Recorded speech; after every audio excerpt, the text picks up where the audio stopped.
The Florida Panthers have the unenviable task of taking on the President's Trophy winning Boston Bruins. Can they pull off the upset? Armando Velez of Locked On Florida Panthers joins us to discuss that possibility. Gil Martin here. The Locked On Road to the Stanley Cup continues as we welcome Armando Velez of Locked On Florida Panthers to take stock of the Panthers' chances to make a deep playoff run.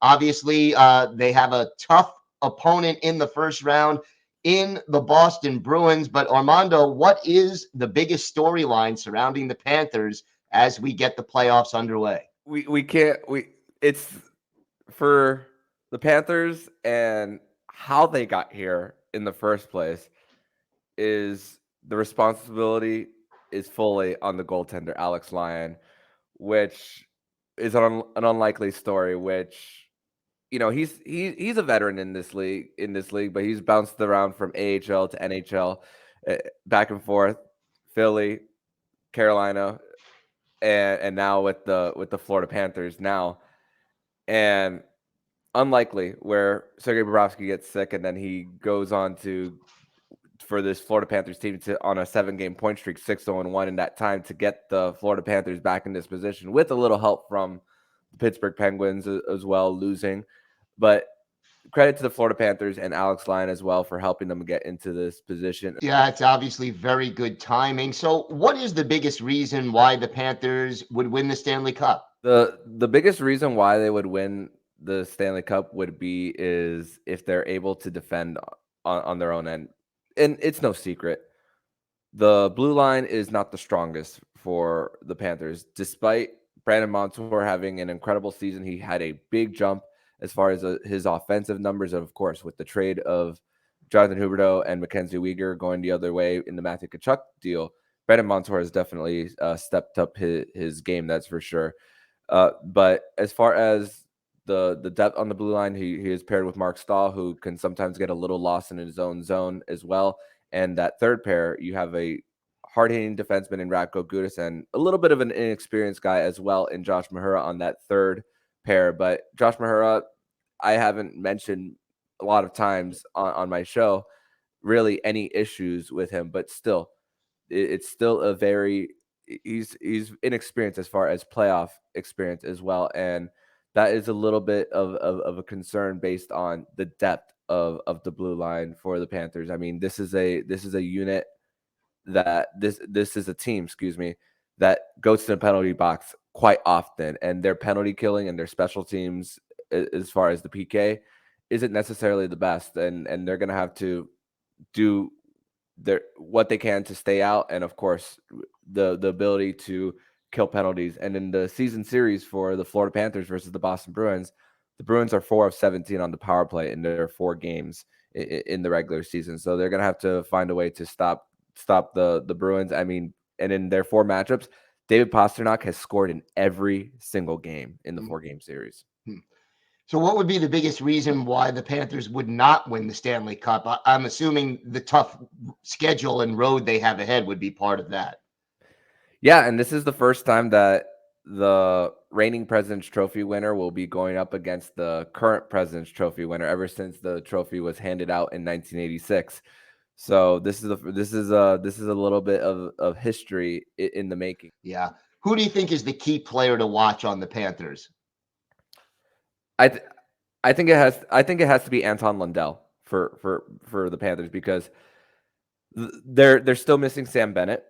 They haven't had Sam Bennett since mid-March, ever since their win against the Detroit Red Wings on I believe it was March 20th. And then what happens? The Florida Panthers lose 4 games in a row. After that, they're starting to kind of find their way, shifting the lines a little bit. There's a possibility that Sam Bennett could be back in the series. He is likely to be out for game 1 against the Boston Bruins. He tried skating, giving it a go, and it's Paul Maurice said that it's something that he's got to just have a little rest and recover from. So it's not something that you could just go on the ice and play. It's something that needs to heal itself. So, and Anton Lundell is now on that second line for the Panthers with Matthew Tkachuk on his wing as well. So Matthew Tkachuk for a a 2-game span, Anton Lundell had 3 goals in their first game of their 6-game winning streak against Toronto and Montreal. But can Anton Lundell do that against the best regular season team of all time? Can he do that? He is going to be the biggest X factor for the Florida Panthers as far as the offensive scoring punch, because Barkov is going to get his chances. Verhaeghe is going to get his chances. Matthew Tkachuk is going to get his chances. But what can a second year player in Anton Lundell do as far as manning that second line? Because you're going to be on the road majority of this series. You're not going to get the last change. Boston's going to be able to match up for against this Florida Panthers team, and what can the likes of Anton Lundell do in this series? We will find that out. What would a successful playoff run look like for the Panthers, and what's at stake if they fall short? A successful playoff run for the Panthers would be winning a round for this team. And listen, this team went 26 years without one playoff series win. And in the middle of that was a 12-year drought of missing the postseason as well, from 2000 to 2012 in that span. And everything that came into the offseason of having to ship out Huberdeau and Weegar as far as their the money that was owed to them for Matthew Tkachuk, trading out 2, bringing in 1. You knew you were going to be thin on the roster. Keith Yandle's buyout is still a big anchor as far as this team.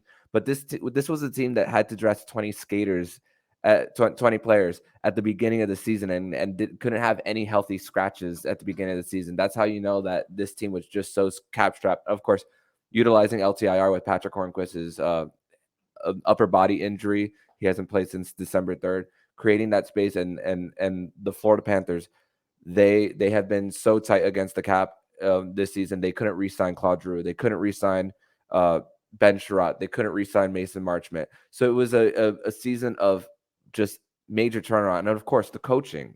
There's a coaching change too as well. And the Panthers were 18-19-4 through 41 games, and just in 8 points out of the final wildcard spot at the beginning of January.